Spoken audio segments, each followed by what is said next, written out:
제가 미국에 처음 왔을 때 텍사스로 왔습니다. 사우스 웨스턴 신학교로 와서 이제 공부를 하는데, 공부를 하면서 제가 랜드스케이퍼로 같이 일을 했습니다. 그런데 일을 하는데 어느 날 슈퍼바이저 조이라는 분이 저를 부르더니 그 튤립 구근을 주면서, 구근 작은 양파처럼 생겼는데요, 뾰족한 부분이 위로 올라가도록 땅속에 심어라, 도서관 앞에 가서 심어라 그러더라고요. 그래서 제가 별 생각 없이 그 구근을 앞에다가 심었습니다. 이렇게 심고 한 달 지났을까요? 제가 도서관을 지나가는데 그 앞에 노란색 튤립이 딱 핀 거예요. 제가 근데 그걸 지나가면서 그걸 딱 보고 거기 서가지고 한참을 그 꽃을 바라봤습니다. 참, 하나님의 능력이 정말 대단하다. 이 씨앗에 이렇게 아름다운 꽃이 필 수 있도록 하나님이 이미 다 해놓으셨구나. 그것을 바라보면서 제가 회개를 했습니다. 나는 아무 생각 없이 심었는데, 별 믿음 없이 심었는데, 이 심은 꽃에서 이렇게 아름다운 튤립이 피더니. 그래서 제가 그때 사진을 찍었어요. 그 사진, 저 사진입니다. 저 노란색, 저것이 지금으로부터 약 한 9년, 10년 전에 제가 찍은 사진인데요. 그 꽃들을 보면서, 저 부활주일만 되면은 저런 꽃들을 보면서 와, 하나님의 능력이 정말 대단하구나, 그런 것들을, 부활의 예고편을 지금 온 세상이 노래를 하고 있는 것이죠. 고린도 교회에서도 마찬가지였습니다. 이 부활에 관한 질문이 제기가 되었는데, 고린도전서 15장 35절에 보면 이런 질문을 했습니다. 누가 묻기를 죽은 자들이 어떻게 다시 살아나며 어떠한 몸으로 나오느냐. 아니, 어떻게 죽은 자들이 다시 살아나고 what kind of body they will come, 어떠한 몸으로 그들이 오게 되며 how are the dead raised, 어떻게 죽은 자들이 다시 일어날 수가 있는가의 질문을 사도 바울에게 한 것이죠. 여기에 대해서 바울 사도께서 대답하신 것이 36절부터입니다. 36절부터 38절인데요. 제가 읽도록 하겠습니다. 어리석은 자여, 내가 뿌리는 씨가 죽지 않으면 살아나지 못하겠고, 또 내가 뿌리는 것은 장래의 형체를 뿌리는 것이 아니요 다만 밀이나 다른 것의 알맹이 뿐이로되, 하나님이 그 뜻대로 그에게 형체를 주시되 각 종자에게 그 형체를 주시느니라.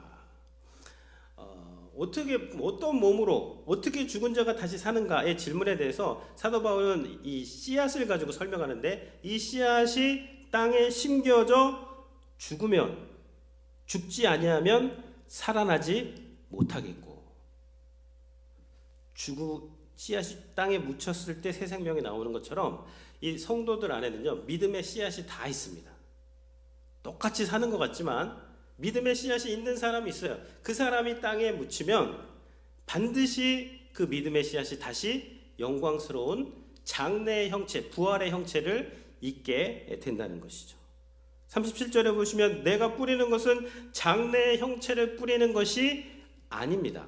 씨앗은 그냥 알맹이에요. 조그만 겁니다.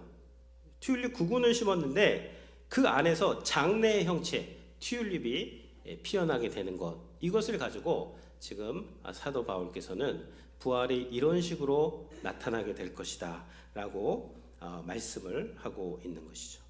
그러니까 부활은요, 뭐 제가 다이어트를 해가지고 여기 턱선이 나오고 막 이렇게 좋아지고 그런 변화가 아니라 완전히 새로운 변화예요. 마치 씨앗이 꽃이 되는 것처럼, 누에 고치가 나비가 되는 것처럼, 세카이어의 그 작은 씨앗이 거대한 천년을 사는 세카이어 나무로 변화되는 것처럼, 우리가 믿음을 가지고 이 땅을 살아가는 자들이 이제 묻히게 되면 다시 영광스러운 부활의 몸을 입게 되는데, 그 영광스러운 부활의 몸은 우리가 상상하는 것 이상의 아름답고 영광스러운 모습으로 변화될 것이다 라고 말씀을 하는 것이죠. 꽃들을 봐라, 나무들을 보고 봄의 모든 만물을 보면 네가 그것을 알 수 있을 것이다 라고 바울 사도께서 그렇게 말씀을 하시는 것입니다. 그러면서 15장 42절에 또 보면요, 죽은 자의 부활도 그와 같으니 썩을 것으로 심고 썩지 아니할 것으로 다시 살아나며 욕된 것으로 심고 영광스러운 것으로 다시 살아나며 약한 것으로 심고 강한 것으로 살아나며 육의 몸으로 심고 신령한 몸으로 다시 살아나느니 육의 몸이 있은즉 또 영의 몸도 있느니라. 우리가 이 육의 몸을 가지고 있잖아요. 그런 것처럼 부활의 영광스러운 몸이 있다는 거예요. 그것을 바라보고 너희들이 살아가라라고 바울 선생님께서 그렇게 권면을 하신 것이죠. 그러니까 부활은요 보석입니다. 성도들에게. 여러분 부활을 늘 꺼내 보셔야 돼요.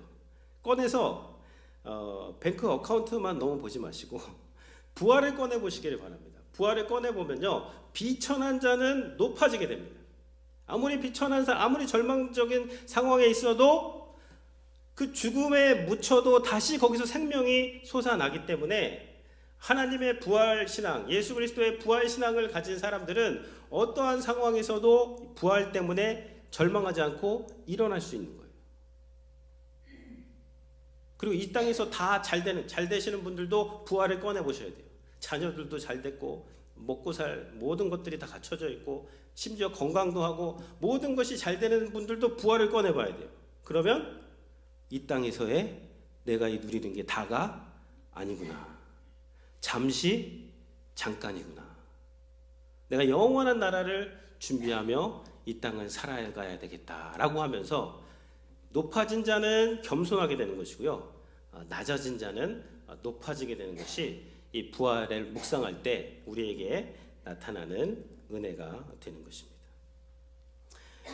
우리 이 고 이어령 선생님이 암송고를 받고 이런 말씀을 하셨습니다. 계절이 바뀌고 해가 바뀌었을 때 다시 꽃을 볼 수 있을까 하는 생각이 들 때 비로소 꽃이 보인다.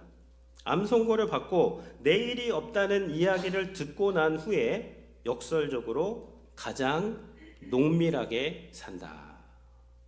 암송고를 받고 내가 이 벚꽃을 내년에도 볼 수 있을까라는 생각을 하게 될 때 이 꽃이 새롭게 보인다는 거예요.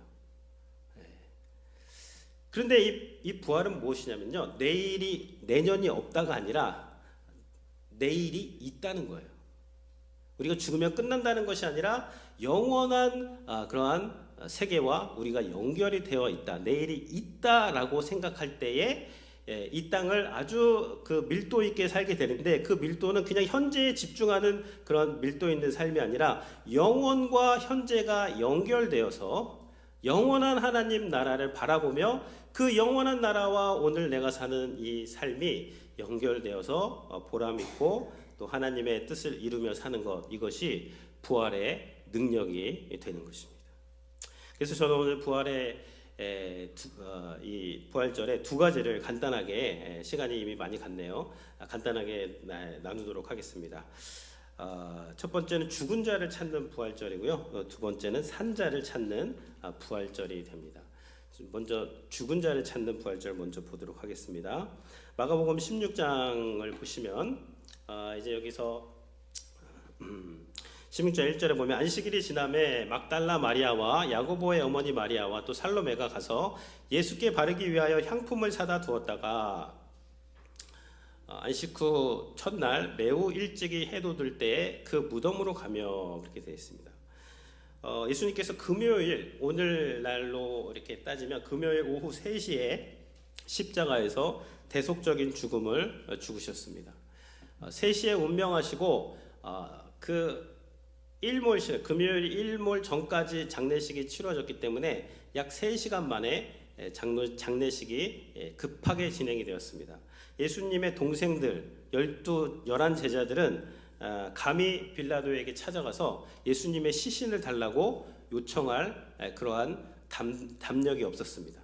그들은 다 도망갔어요.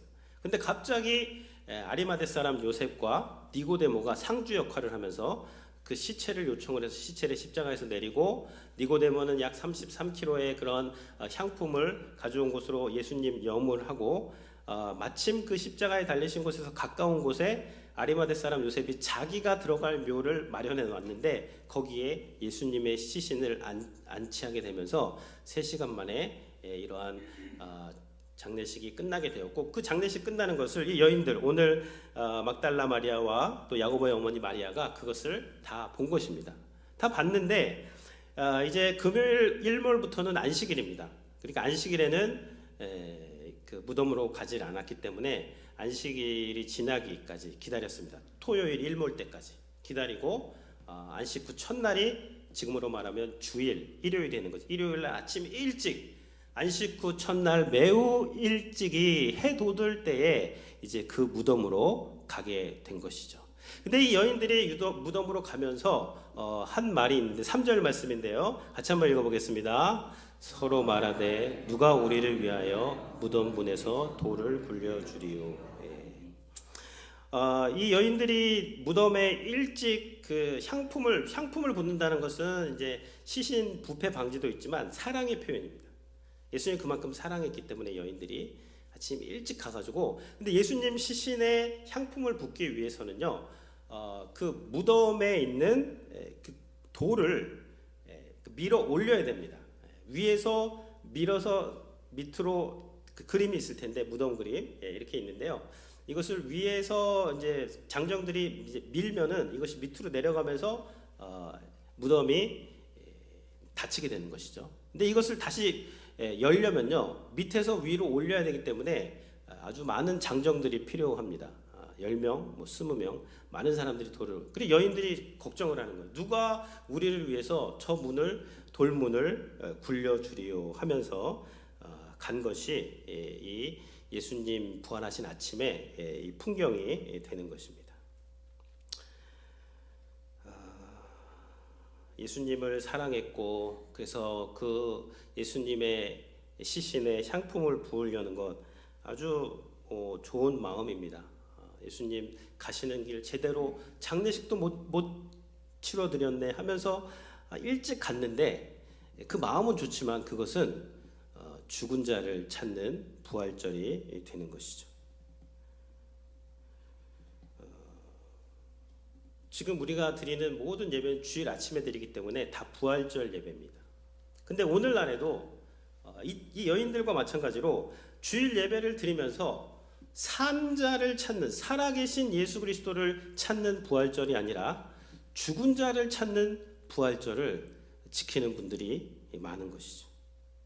죽은 예수님을 찾는 부활절은 예배 때 부활의 승리를 전혀 상상하지 못한 채 예배하는 것입니다. 아무런 기대도 없이, 아무런 믿음도 없이 그냥 갖다 심어, 그러니까 그냥 습관적으로 심어버린 튤립 구근 같은 그것이 죽은 예수님을 찾는 부활절이 되는 것이죠. 이 여인들은 지금 예수님께 가면서 그 머릿속에 생각하는 것은 무엇이냐면은 누가 돌을 굴려줘야 되는가. 돌을 굴리려면 지금 많은 사람이 필요한데, 우리가 주님께 예배하러 오면서 이 예배하는 때 우리의 생각은 무엇이냐면, 이 문제 어떡하지? 저 문제 어떡하지? 내가 예수님을 위해서 향품을 부어드려야 되는데 어떻게 하면 좋지? 라고 이런 생각으로 예배를 드리면 그것은 산자를 찾는 부활절이 아니라 죽은 자를 찾는 그러한 부활절이 아닌지 한번 묵상해 보시기를 바랍니다. 두 번째는 산자를 찾는 부활절이 되는 것인데요. 이 복음서를 다 읽어보면요, 부활하신 주님을 처음 만난 사람들이 하나같이 다 못 알아봅니다. 처음에는 다 못 알아봤어요. 요한복음에도 마찬가지입니다. 요한복음의 말씀을 한번 읽어보면 좋을 텐데요. 여기에서 보면은 이 마리아는 부활하신 예수님께 예수님의 시신을 구하는 그러한 지금 모습을 보여주고 있는데, 같이 한번 읽어보겠습니다. 예수께서 이르시되 여자여 어찌하여 울며 누구를 찾느냐 하시니, 마리아는 그가 동산주기인 줄 알고 이르되 주여 당신이 옮겼거든 어디 두었는지 내게 이르소서, 그리하면 내가 가져가리이다. 지금 이 아침에, 부활하신 아침에 현장으로 갔습니다. 무덤이 있는 곳에 갔는데 예수님께서 살아나셨어요. 살아나신 예수님께서 마리아에게 오셨는데 그 마리아는 예수님을 못 알아보고 부활하신 예수님께 예수님의 시신, 그 시신 어디 있습니까? 그 시신 좀 어디 있는지 알려주십시오 라고 구하는 모습을 이렇게 보여주고 있는 것이죠. 그런데 이 마리아가 어떻게 예수님을 알아보냐 보면 그 다음 절에 보면 예수님께서 마리아야, 마리아야, 그 음성, 마리아의 이름을 불러주십니다. 그러니까 마리아가 주님이시다, 라삐어 하면서 예수님을 이제 알아보게 되는 그러한 장면이 나오게 됩니다. 그래서 우리가 어떻게 그러면 부활의 주님을 알아볼 수 있는가? 주님의 음성을 들으셔야 됩니다. 부활하신 주님의 음성. 주님께서 우리 성도님들에게 말씀하세요. 마리아야, 이름을 불러주십니다. 마리아야, 용기야. 이 예배 때, 이 예배는 뭐냐면요, 말씀, 기도, 찬양, 성도의 교제, 이 가운데에서 주님의 음성을 듣는 거예요. 마리아야. 우리 한번 예수님께서 내 이름을 불러주신다 생각하시면서 우리 성도님들이 성도님들의 이름을 한번 불러보시기를 바랍니다. 시작. 예. 예수님께서 이 우리 성도님들의 이름을 부르실 때 이 주님의 음성을 듣게 되면 그러면 부활하신 주님이시구나 라고 생각하면서 그 모든 죽은 자를 찾는 신앙생활에서 깨어날 수가 있게 되는 것입니다. 내 한계에 갇혀서, 내 문제에 갇혀서 거기서 벗어나지 못하는 신앙생활에서 어떻게 벗어나는가? 주님의 음성을 들을 때예요. 우리가 지난주에 신약 통독을 했습니다. 복음서부터 우리가 쭉 연초에 읽고 로마서까지 봤고 또 고린도 전서부터 해서 요한 1서까지 봤어요. 그 말씀을 읽으시면서 주님의 음성을 듣는 것, 또 나와서 기도하시면서 주님의 음성을 듣고 오늘 이 예배 가운데 주님의 음성을 듣게 될 때 그때 우리가 주님께서 부활하셨고 그분이 내 옆에 계시고 이 돌은요 이미 rolled away, 이미 굴러갔어요. 내가 굴리는 게 아닙니다. 내가 사람들 고용해가지고 그 돌 굴리는 것이 아니라 부활하신 예수님께서 이미 돌을 굴려내신 것, 그것을 확인하고 그것을 깨닫게 되는 것, 그것이 부활주일이 되는 것이죠. 또 한 가지, 또 한 번에는요, 누가복음 24장에 나오는데 이때에도 엠마오로 가는 두 제자가 예수님과 대화를 합니다. 부활하신 주님이 이 두 제자와 대화를 하는데 이 두 제자도 역시 예수님에 대해서 말하면서 예수님, 부활하신 주님이 옆에 오셨는데 못 알아봅니다. 근데 이 두 제자가 알아볼 때가 있어요. 그것이 언제 알아봤는지 24장 30절 31절인데요. 제가 우리 두 절 같이 한번 읽겠습니다. 그들과 함께 음식 잡수실 때 떡을 가지사 축사하시고 떼어 그들에게 주시니 그들의 눈이 밝아져 그인 줄 알아보더니. 그들의 눈이 밝아졌습니다. 언제? 주님께서 떡을 떼어서 그들에게 주시고 주님과 함께 먹고 마실 때 눈이 빵 뜨이면서 주님이시다, 부활하신 주님이 살아나셨구나를 그들이 깨닫게 된 것이죠. 그럼 언제 우리가 부활하신 주님을 눈이 열려서 보게 되냐면요, 주님과 함께 공동체에서 먹고 마실 때예요. 주님의 이름으로 이 계시록에 보면요, 이 먹고 마신다는 건 주님과의 교제를 말하는 것인데 주님께서 우리 안에 들어오시고 우리가 주님 안에 거하게 되고 그러면서 그 교제가 이 소그룹에서 이 주님의 이름으로 모인 곳에서 주님의 이름으로 말씀을 나누고 주님의 이름으로 기도를 하고 주님의 이름으로 음식을 나누는 그 공동체에서 눈이 빵 띄어서 주님이시구나를 알아보게 되는 것이죠. 오늘날의 마귀는요, 교회를 안 가게는 안 합니다. 안 가게 했다가 역풍이 불어요. 오히려 사람들이 교회를 막 더 부흥이 됩니다. 그러니까 안 가게는 안 하고 좀 믿음이 약한 사람한테는 믿어. 근데 교회는 가지 말아라. 이게 첫 번째 전략이고, 이게 안 통하게 되면은 교회 가긴 가. 근데 저 뒤에서 예배를 드리다가 예배 끝나자마자 집에 가. 사람들하고 이렇게 엮이면 안 돼. 너무너무 피곤하고 힘드니까 예배만 드려라. 요렇게 하는 것이 마귀의 전략이 되는 거예요. 이게 반대로 하면 어떻게 되냐면요. 마귀가 사람들을 떨어뜨리는 그 방법은요. 처음에는 예배만 드리게 하다가 그 다음에는 안 나가 교인이 되게 하는 거예요. 안 나가지만 믿는다 그래요. 그러다가 아예 믿음이 없어지게 되는 것이죠. 근데 우리가 언제 눈이 밝아져 가지고 부활하신 주님이 우리 곁에 와 계시고 지금 우리와 임마누엘로 동행 하시는가를 알게 되냐면 그것은요. 교회 안에서 서로 믿음으로 말씀을 나누고 서로 기도하고 서로 주님 안에서의 교제를 나눌 때 그때 눈이 밝아지는 겁니다. 어려울 수도 있겠죠. 근데 그 어려움은요. 건강한 어려움입니다. 그 어려움은 나를 죽이는 것이 아니고 나를 성장시키는 것이고 나를 더 정금같이 나오게 하는 것이고 더 예수 그리스도를 닮아가게 하는 거예요. 우리가 서신서 보면서 말했잖아요. 사도 바울은 다 이야기하는 게 뭐예요? 내가 주님을 위해서 고난을 받는다. 너희도 주님을 위해서 고난을 받아라. 고난이 없어져야지 우리가 영광스러운 삶을 산다는 것은요. 거짓말입니다. 주님을 위해서 고난을 받고 주님이 우리를 위해서 희생하신 것처럼 저도 주님을 위해서 주님 그렇게 희생하겠습니다. 라고 하면서 기도하고 순종하는 그 가운데에 놀라운 부활의 능력이 나타나게 되는 것이죠. 제가 지난주에 우리 같이 통독을 하면서 은혜 받았던 말씀이 있습니다. 저는 이 말씀이 참 은혜가 됐어요. 고린도 후서 4장 6절 말씀인데요. 같이 한번 읽어보면 좋겠습니다. 어두운 데 빛이 빛이라 말씀하셨던 그 하나님께서 예수 그리스도의 얼굴에 있는 하나님의 영광의 빛을 우리 마음에 비추셨느니라. 빛이 있으라. 창세기 1장에서 하나님께서 빛이 있으라 하심에 어둠이 빛이 탁 생기지 않습니까? 근데 그 하나님께서 예수 그리스도의 얼굴에 있는 하나님의 영광을 아는 빛, 그 예수 그리스도의 그 영광의 빛을 우리 마음에 비치라 하니까 우리 마음에 비춰진 거예요.